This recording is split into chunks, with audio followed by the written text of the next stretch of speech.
One of the things about baseball that I've got to remember, in this whole math versus history culture war that baseball right now has, and I was telling him, you mentioned the 90 Rookie of the Year, and Ken Hendrix of Knockahoma Nation somehow stumped me on that.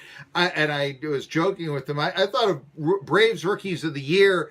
I thought of Earl Williams. 1971, a year I'm born, for crying out loud, and that's who I'm coming up with and such. So there you go. A little bit more. We'll talk about Mac Jones and the 66 Braves a little bit later on and such. Anyway, no, we were talking about Snitker and how you want him over. I was surprised that you didn't think that he had done a very fine job in 2017, because I was in favor of keeping Snitker. If nothing else, I remember the disaster, how Snitker turned around the team at Turner Field and really, made them respectable down the stretch, and even spoilers to say teams, the Tigers, for instance. I really thought that he did a nice job with the Braves then, and he earned coming back. And now, of course, Rookie of the Year, Manager of the Year. Although I'm not big on Hendrix, because I think what it is it's rewarding sports media. We thought you'd stink. Oh, wait a minute. Yeah. This is why didn't we see this as a young and up-and-coming team? My goodness, they're all coming into our prime. Oh, it must be the manager. I mean, that's the sort of thing. But I like Snitker. I like that he lets his players play.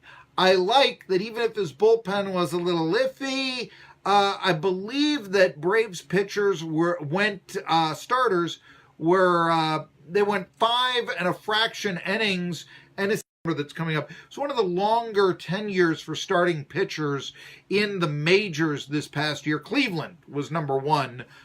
They went 6 1/3 as an average start, but it was 5 2/3, I think, was the average start for Atlanta this year. I like that.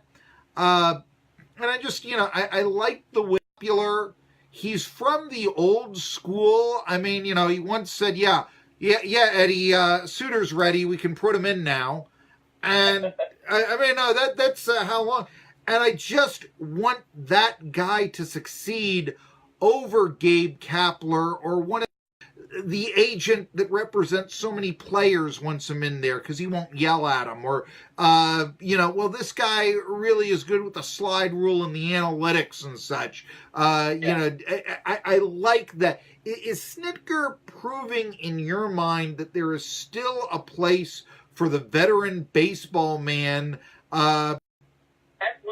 And last year, let me clarify, we actually on the podcast talked about it, that we thought Snitker should be back, that he deserves a shot with a good team to see what could happen. But just with the situation with before we knew about Capalella and everything, we just kind of assumed he probably would be back. Joe Girardi was out there, some other names are floating around out there. We thought, they'll probably be able to do it with a tough season. They probably do it. Well, then obviously everything fell apart, and Snitker obviously was the right decision. And I think what you're talking about there, Mark, is a good deal.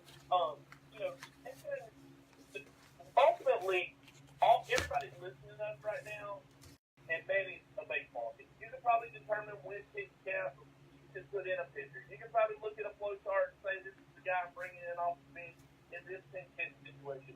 The things that most people can't manage are 25 egos in a clubhouse that have all told their sports that they've ever been, and now suddenly some of them aren't the best, and suddenly some of them are being told what to do rather than being babied and pampered. And being a leader in that situation is totally foreign to most people, and I think Snitker's a master at it. Sometimes even beyond the statistical ability and always making the right in-game call, I think he is truly masterful at running a clubhouse. The Coras and the Boones are getting hired. They're of the right age. Their feeling is they can relate to the players, this sort of thing. Snitker, 60-something, 62 actually.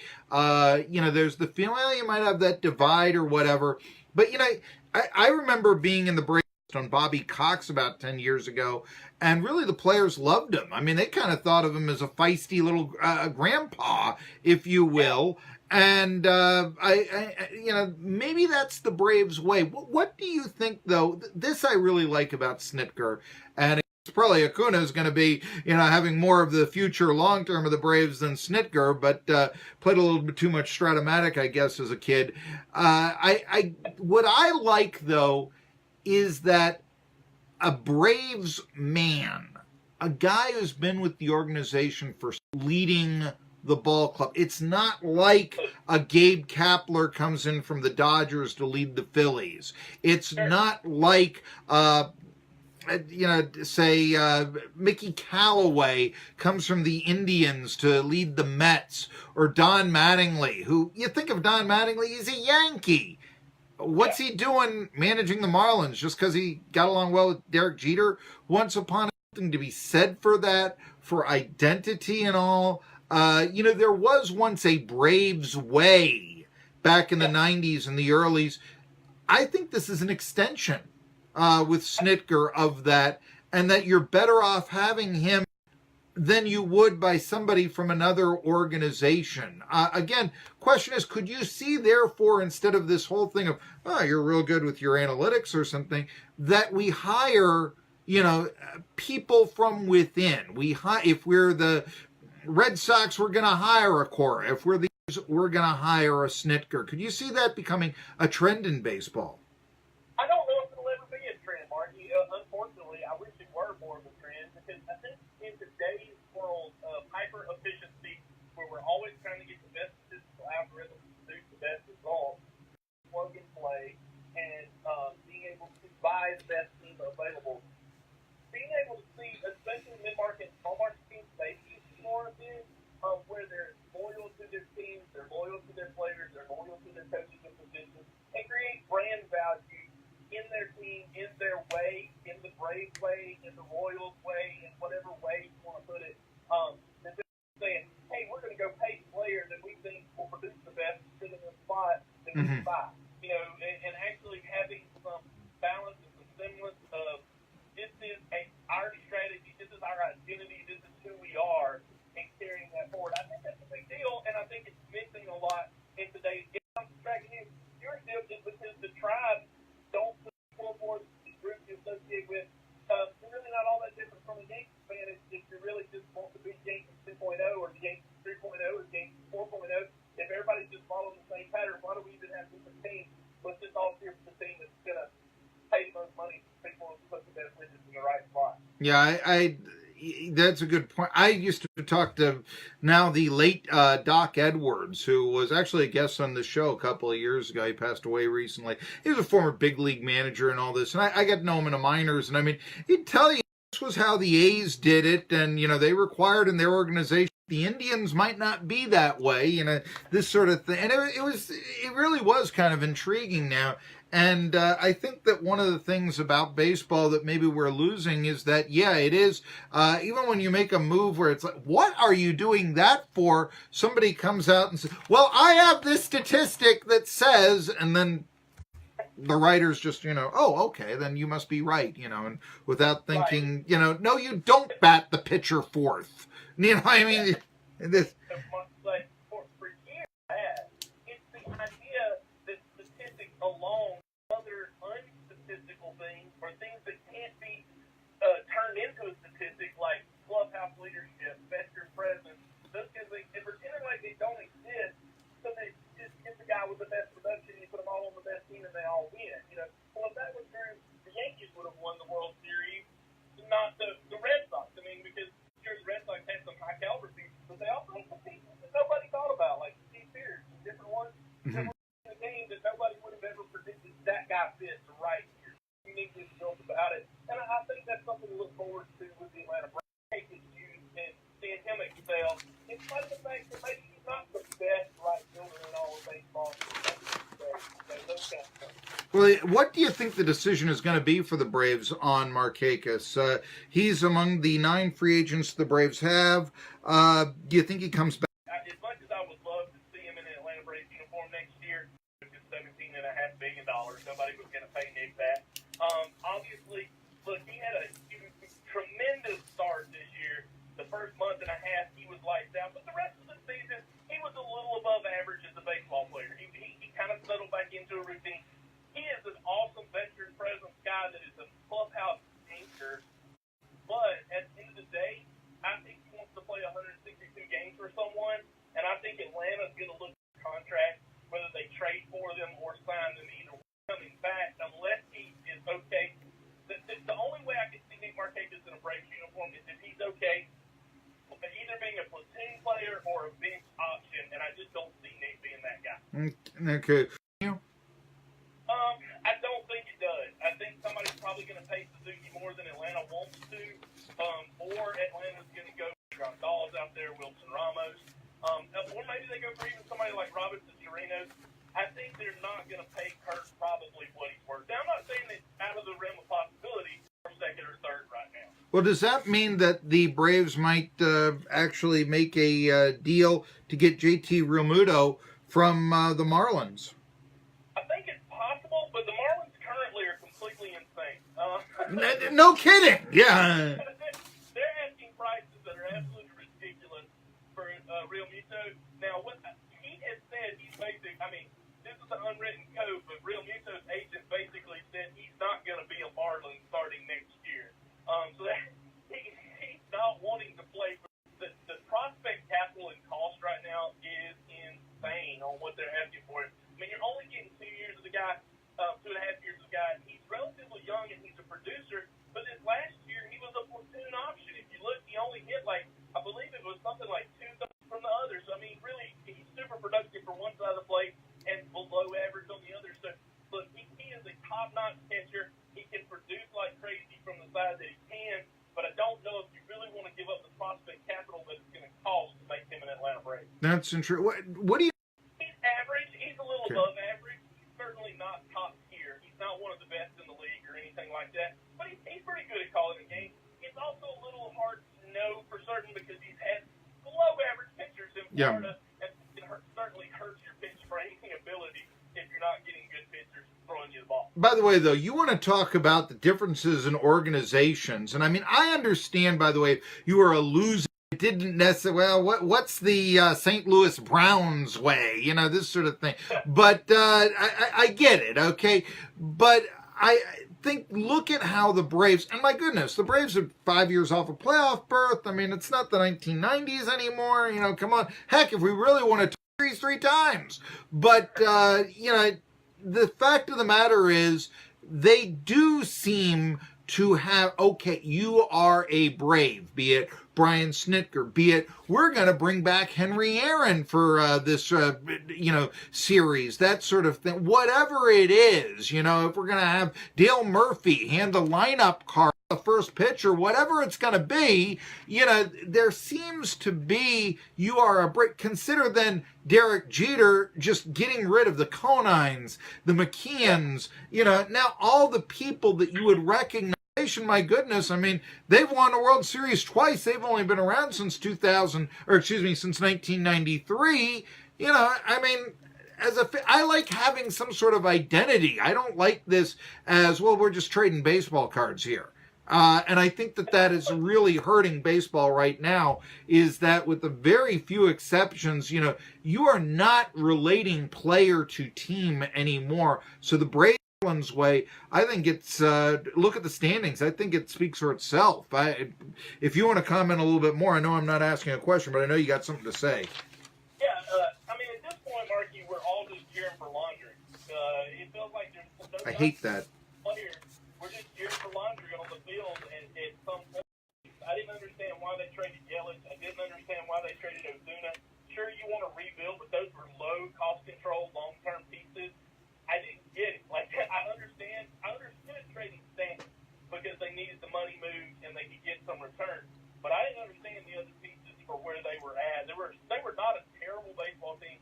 They didn't even without trading away top tier pieces. So I'm confused with what they're doing. I really don't have a clue. But nonetheless, when you look around the league, I do think there's some clubs that are starting to do some things right. Speaking of that, one of the big things I think Braves fans are wondering is Atlanta going to trade for one of Cleveland's starting pitchers? Yeah.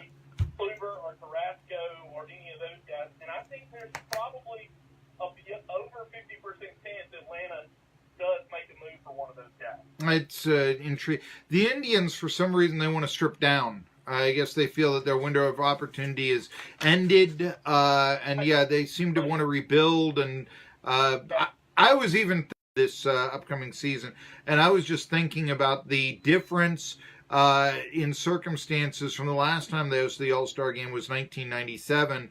The Indians that year, they won the pennant. They were considered to be, winners. They were selling out every game. And now it's like, well, you're a bad team. You win a weak division. There's just this animosity now concerning this. And I mentioned that because it said that they actually sold out their, famous Chief Wahoo logo to have the All-Star Game this year, and said, but just, the perception of the franchise and all this. And it's like, okay, you get the All-Star Game. You get to watch other teams' players for one game.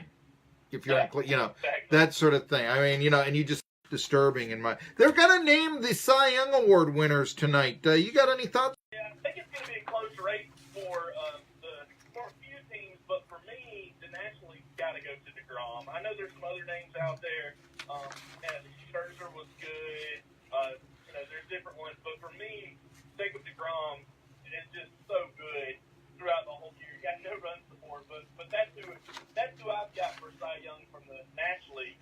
On the American League side, it gets a little more interesting. I think Verlander is probably going to put up a really good case for it, and I think he probably gets it. But there's some other people throwing their name in the hat. Obviously, Chris Sale had a solid year and was great in the post. And then, there's some other names floating around out there. But I think at the end of the day, it'll be Verlander and DeGrom, I think. DeGrom seems to be a lot of people pushing for him. I'm surprised Aaron Nola, who actually had a better WAR, wins above replacement, more love. As a matter of fact, 17-6, 2.37 ERA. That's but yeah, DeGrom seems to be the guy that everybody's been talking about. Even though does he go long enough in starts? That sort of thing. He seems to be the odds-on favorite and such. All right, hey, I want to talk a little bit about the World Series and a couple other things, and really, it's in the past, but have been epic. That should have been a game. Hey, remember when that World Series game went 18 innings, like you're going to talk about in 20 years, like you talk about Sid Slide, like you talk about, I don't know, Bill Mazeroski getting a home run to win the World Series. That should be one of those baseball moments, but because it ended at 3:43 in the morning Eastern time, do you think that this now gives Rob Manfred more of his control? And say, see, we got I've mandated in the minor leagues. Do you think that that's coming because? I hope not, but it wouldn't surprise me. I don't think it gives him as much ammunition, but maybe it is a leverage point that he uses to continue to push his agenda, keeping games shorter. Here's the thing. If you make all the extra inning games shorter, it's not going to change the game average time, but by like 6 minutes is what's been estimated. And I'm sorry, that's not enough to make a significant difference in most of your listeners and what they care about. So I don't know. It's ridiculous to me at the end of the day. Just make the batters get in the box. Let's go. I think I think if they do put a pitch clock in, it will, in the long term, make the game even longer. I think pitchers will use up the 20 seconds instead of, you won't have the quote-unquote fast worker. I think it'll, in time, be counterproductive. Where they've used it in the minors, that's what's 4:08. It's right there. Umpires, they call a ball if it's not thrown in 20 seconds with nobody on. Why they don't enforce that, I don't have any idea. I don't know if the commissioner feels, well, we can talk about the meaningless or powerless against the players union, but the umpires union? Peter Uberoth once settled an umpire strike in 2 days. Yep. Come on. This is insanity and all that. How's that for a reference, along with Earl Williams, okay? All this Ken Hendrix. Thing I wanted to ask is, of course, there's going to be a sweepstakes. I'm beginning to think of Harper as the Adam Dunn of his era. Certainly last year, that's the stats that he put up. A lot of talk about the Phillies being the front runner. But yeah, let me just say that. If Bryce Harper were to go to the Phillies, does that significantly increase the Philadelphia Phillies in your mind that it can make an to a viable contender for the NL East along with the Braves, and one would probably say, I would even without Harper say the Nationals perhaps, but what do you think? I mean, how would that be enough to pull the Phillies over the Braves in your opinion in the standings? I don't know if I put them over the Braves, but I think it would put them in the talk. I mean, look, I'm not the biggest Bryce Harper fan. Anybody can tell you he's not my go-to guy. But that's because a lot of fans have wanted the Braves to go get Harper and all this kind of thing. This is the thing about Bryce Harper. He put up an insane 42 home runs, I believe. But on average, he's been a 3.5 WAR to 4 WAR guy, which is a good baseball player, a very good baseball player. But he's not a $350 million 7 or 8 year contract guy. You know, that's not the kind of guy that I see when I look at Bryce Harper. Now, if he goes to Philly and he becomes that 9 WAR guy and he consistently performs at that level, then he's the kind of guy that can boost them to a 90-win team. But I don't look in Philadelphia, his production would increase significantly, no doubt. It's short boards, it's friendly to batters, those kinds of things. But at the end of the day, I really think one, I don't think Philly is as much of the front runner as a lot of people want you to believe. I do think they have the money to do it. That's my take, and I really think he wants to play on the West Coast. So, and that's kind of where I'm leaning. Look, he could go a lot of places. He could go to Chicago. He could go to L.A. He could go a lot of places. But for me, a lot of people think Philly, and they're not necessarily wrong for those thoughts. I just got a feeling that that's not where he's going to end up. I would kind of like him to go to Philly because I would love that media to just rip apart Scott Boras. I gotta tell you, I mean, that meddlesome stuff right there. Oh, yeah. I mean, you know, they get on Gabe Kapler for smiling, not just bringing in Hobie Miller without a warm-up. They get with that six-pack abs right there. You think that Harper, when he hits 210 with some power numbers but strikes out with the bases loaded, they're not going to be all over him? I can wait to see that. Just imagine the fans that booed Santa Claus, booing Bryce Harper was out. Whole thing on my book on the history of PA sports on the fans booing Santa Claus. I'll tell you about that sometime. It's Tri-Cities Sports Now, our final segment. I got a bunch of stuff, but that was Ken Hendrix, Knockahoma Nation. You had to love it. All right.